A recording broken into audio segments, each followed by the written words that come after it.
An all-new episode of The Mitch, Lafon, and Jeremy White Show. Tuesday at noon. Available wherever you stream. Look, let's get right into this. We don't got a lot of time. YoungGuns Tour kicking off on February 20th in Denver, hitting Vegas, LA, Chicago, New York City. Of course, the Danforth Music Hall in Toronto on March 24th, the only Canadian city. Hopefully, we'll get them to Montreal at some point. Tickets are on sale now. Ticketmaster.com. Go check it out. Welcome, Mark from Dirty Honey and Wolfgang Van Halen from Mammoth WVH. There we are. Howdy. What an intro. Best intro I've heard. Oh, it's almost like I'm a professional, right? John, I wish John was here because I was going to bust his balls about being on tour with Wolf because, I mean, two monster guitar players. But Mark, do you think at some point we'll see Wolf and John get up on stage and do like a guitar battle on this tour? Wolf told me he's not getting on stage with any band other than his own unless he plays drums. So, dude, there you go. Come on, get him on something. It's not like you're playing you're not playing to the Pro Tools rig. Nothing's locked to the grid. Just get up and jam. Exactly. We don't, we'll bang around. I'm sure there'll be some sound check shenanigans. Yeah. At some point. Yeah. Now there's going to be all kinds of speculation. Oh, I wonder what song Wolf's going to play on drums with Dirty Honey. Is it going to be a cover? Are they going to play Panama? Oh, what's going on? So talk about this tour. I mean, first of all, I love the name of it, YoungGuns, because I mean, I love the fact that you guys are genuinely keeping guitar music alive. For the longest time, you listen to radio. I mean, aside from the rock stuff, you listen to rock stations. All the classic rock stations just keep to the old shit, the classic stuff. You listen to rock alternative. Everybody's dipping into the programming of drum loops and this and that. And, you know, you guys are, I mean, Wolf, you listen to the record, it's a real drum kit. It's not the same addictive drum samples you hear on everybody else's records. You listen to Dirty Honey, you can tell it's a band performing. Talk a little bit about the sound and how important that is to your music, just being organic. Well, I think that's kind of the whole impetus of the YoungGuns Tour is that, you know, we had done a few shows and watching them, it's like that's just them. They're doing it. Yeah. And that's one of the biggest proponents of my live shows that I'm proud of is that, you know, we're not using tracks. I got a damn keyboard on stage and I only play it for like 2 verses of 2 songs in an hour and a half set. So it's like, I'm not going to use tracks. It's just kind of, that's just what's really important to me. And I'm happy to be a part of this tour where 2 bands are getting it done, you know, getting it done live, you know. Aside from that, tickets are on sale now, hitting Vegas, LA, Chicago. Real quick, this week, a different kind of true. It's obviously celebrating its 10th anniversary this week. And, you know, you did a really great article with Ultimate Classic Rock, kind of going through song by song. There's a lot of rumors going around about that record and that your dad actually recorded a version of the record using his vintage Marshalls and the 5153s. And that mix is sort of sitting somewhere, just collecting dust, never going to see the light of day. Did he really use some vintage Marshalls or? I think he whipped it out to test it for a song or two. And then it was like, you know, I'm past that. Let's use what, you know, his taste obviously changed throughout time. I remember he brought it for one day. But no, we're not hiding some mix. We're not hiding 20 extra songs. Like what you got was it, except for one song we never even finished. So, wow. Yeah. You know how just fucking crazy fans are online. It's like just the fact that I mentioned that they'd be like, oh, he's lying. Yeah. Why would I know? Right. You know, my whole thing with that is like, why break up? I mean, look, you got the EVH brand. You're trying to sell new guitars, try and sell some amps. I mean, why go back to that old tone? I mean, you know, stick with the modern stuff. Oh yeah, I'll never forget when we met. Eddie Vedder and Mike McCready came to a show, and Mike was like, you know, that first album was so important to me, and Dad was like, the guitar sounded like shit, and you could see him like break, and it was just like Dad's taste just changed over the years, and he was always a tone chaser. So yeah. Did you hear that anecdote on Stern from Eddie? No, what? Oh yeah, I'll get you that clip somehow. Well, it's definitely, he talks about that day. Yeah, that's awesome. That's so funny. There's a funny, actually talking about your dad and Howard Stern, dude. One of my favorite clips ever, like from being a son and a dad that loves to embarrass him wherever we go somewhere. It's always like my dad's the star, and I'm just kind of like, hey, what's up? the funniest thing that I've ever heard in the interview was your dad was on the phone, like Stern, in like 2006 before the '07 tour. And he was like, yeah, so your son Wolf, like, how old is he? He's a teenager. He's in the bathroom. You know, he's in there for like 40 minutes at a time. And Howard's like, what do you think he's beating off in there? And your dad's like, well, he's definitely not taking a 40-minute shower. And I was like, that's such a teenage, like, dad story, like dad thing to do. I took my Game Boy everywhere with me. I'll tell you that. Yeah, there you go. Yeah, when I was 13, I definitely had the iPhone already. 40-minute showers. Yeah, dude, I didn't have a phone in high school, man. I had a flip phone. If kids with iPhones these days in high school, they're so lucky. Yeah, the old school Razors, you know, Motorola's. So with Marc and John being the guitar duos, you're kind of like the guy that does it all. Is there a little bit of competition, Marc, between you and John and Wolf? I mean, I feel like this tour is going to be a little competitive every night. Like, you know, see who's got more energy, you know? Well, I think, you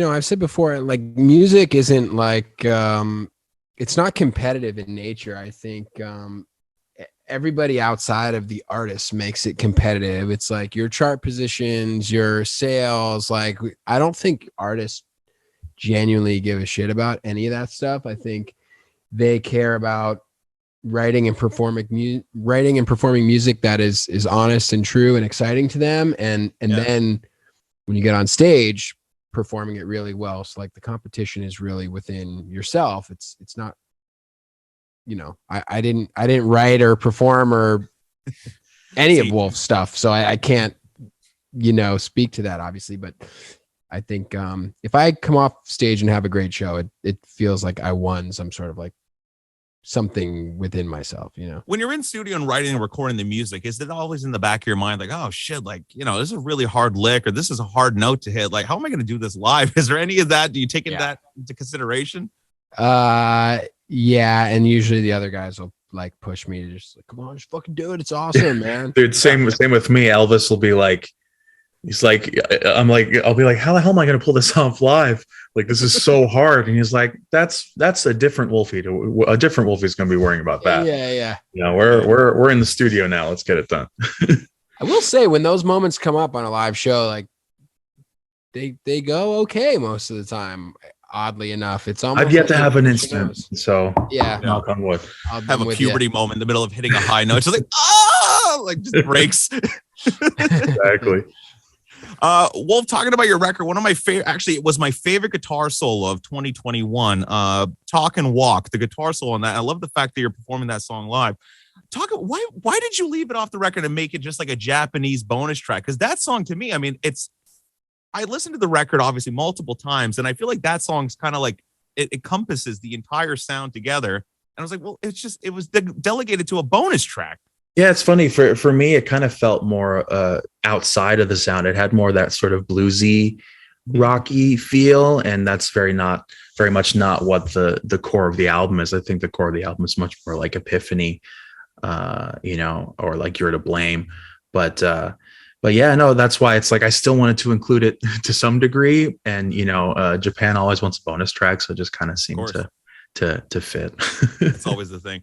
When I first listened to the album, I was like, damn, this is almost like the rock Taylor Swift breakup album in a way, because it's very emotional. I mean, they're talking about an ex-girlfriend and stuff. Like, have you ever like, has she gotten in touch with you and said like, oh wow, yeah, congrats on all the songs you wrote about me? Yeah, no, it's funny. Like, I guess there's not one specific person that it's about. I've had many people in my life take advantage of me, unfortunately. So I think when I write music, they kind of mold into one person that I kind of write at. You know, you don't have a list where it's like Taylor. It's like, okay, this one's about Harry. This one's about Jake. Like, I don't. Talk about that guitar solo really quickly, because I mean, you listen to the record. I mean, there's lots of incredible highlights guitar wise. I mean, it's all guitar, but that solo specifically, it's got everything. It's got from the tapping to the bluesy style lick. Yeah, I was happy to do the little tappy bend thing that Dad always did. I made sure to fit that in. Yeah. You know, I thought that was a really fun thing to put in there as kind of a little ode to pop in that solo. That's a really fun solo. I like that one. Yeah. It's going to be really cool to be able to go to a show and see some EVH amps on stage. I mean, last time you performed in Montreal was in August of 2015, the last Van Halen tour. I was there front row crying, and you pointed at me and laughed at me as you saw me crying. It was an incredible show. When you guys do, in fact, hit the road, are you like, what's the bubble like? Are you guys doing the meet and greets? You want to hang out with fans? Or are you just kind of like still scared of that? You're like, no, stay away. Keep your germs to yourself. It's very much a bubbly sort of situation, but it's always flexible. But, there's so many unknowns about the world and how it is that, with a respiratory illness going around, I certainly would like to keep singing. Dude, I just had it like 2 weeks ago, triple vaxxed. Still, like 2 weeks later, my lung capacity, I'll be on the air in the middle of a break and I'll have to come up for air. Like it was never the case before. Yeah, it's crazy. Yeah. John and Mark, you guys need to make sure that you have matching John Varvatos outfits on stage. And then Wolf, you need to get the entire band, like do like a Shania Twain thing, have everybody like matching in some kind of goofy thing. That'd be great. Mark, break out the VIP John Varvatos card. Bring Wolf shopping. Is that even your vibe, Wolf? I don't know. No, I'm very much. I mean, a black T-shirts for the guy, obviously. Yeah. They do have black T-shirts, but yeah, let's get one of those John Varvatos scarves. We'll avoid spending $250 on a black tee. Be a really funny. This is a very cheap black shirt. I don't know. I'm really funny gimmick one night. You guys should trade sets. Wolf's band will play with the Dirty Honey amps and gear and backline, and then Dirty Honey will go out and do the Mammoth set. Kind of funny. I'll take it. Yeah, February 20 kicks off in Denver. March 24th, Danforth Music Hall. Catch Dirty Honey and Mammoth WVH. Going to be a great gig. Wolf, during the recording of Different Kind of Truth, did you ever go to your dad and say, hey, why don't you break out the old harmonizer, go for more of the balanced kind of guitar tone? Or was he just so past that he didn't want to revisit anything? I know there was one specific thing where it was right before the breakdown in Blood and Fire, where I told him to do this little tap harmonic thing that reminded me very much of a balance era like Ethereum or something. But that was probably the most, I let him do his thing. It was much more important for me to make sure the songs were constructed and flowing well. Right. I just got off Zoom with Steve I about like 4 hours ago. And we were talking about writing with Dave and how just prolific he is, come up with cool lyrics. What was it like collaborating with Dave in a creative sense as opposed to just going on stage and playing the gold? The only really creative collaboration was during Stay Frosty. Throughout the rest of it, it was very much we'd go in the morning, record, and he'd go in at night to record his stuff. But Stay Frosty was the big question mark that I kind of puzzle pieced the song structure of it. It was a demo that Dave had, and it was really fun. With this, obviously the debut record, you did everything on your own. At some point, do you see yourself maybe bringing in some outside collaborators, getting like a Desmond Child or a Bob Rock to produce, co-write some stuff? I mean, in a way, Elvis Baskett kind of is that to me. He lets me kind of fly and do my thing, but he in the studio, he really feels like that sort of other half that I need to help me stay motivated and focused on the right things. Keeps you on the track, yeah. Mark, when are you guys collaborating with Mutt Lange, and when is that record coming out? I would love to. That's definitely on the short list of like the top three: Mutt Lange, Jimmy Page, and man, who else would be our Dave Cobb? We already did. That was cool. Yeah. Butch Walker. Yeah. Jack Douglas would be sweet. Yeah, there's a couple of them that are the dream team. I would say Nick DiDio, though, he's no slouch either. I gotta say, dude. I mean, there's so many incredible rock producers these days. I mean, you even look at Andrew Watt and the stuff he did with Ozzy, and yeah, I mean, the rock records are starting to sound like rock records again. I mean, the fact that everybody's not afraid of a little bit cannonball snare drum again, I'm all about it. I think COVID actually kind of helped facilitate more people like learning an instrument. Honestly, that's what I've at least heard from the Gibson people we talked to, is like there's no stock anymore. COVID people just, instead of playing Guitar Hero, they played a guitar, and it's honestly been a good thing for music in general. Wolf, at some point, do you see yourself maybe opening up the 5150 studio as a place where bands can go and record, or is that going to forever be the church? Not anytime soon. I mean, it's a home studio. I don't think people realize that it's not a public space. It's on private property, and it's very much a protected area, as much as people would like to be able to walk in and take whatever they want. But it'll be on the TMZ map, guided tours at 5150. Yeah, exactly. Like it's it's very much a private home studio, as much as important as it is to some people. Yeah, absolutely.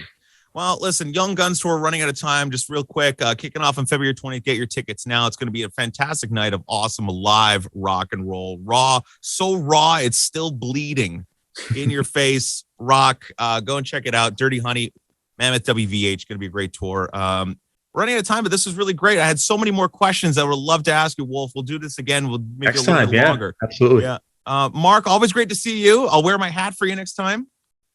We'll see you in Toronto, maybe. Yeah, absolutely. I'm going to come over for that gig. It's going to be fun. I wish we were playing Montreal too, but we'll be back. You got to get back here, man. Love that town. Yeah. All right, guys. I'll see you later. Thanks a lot for your time. Be good, man. An all-new episode of the Mitch Lafon and Jeremy White Show. Tuesday at noon. Available wherever you stream.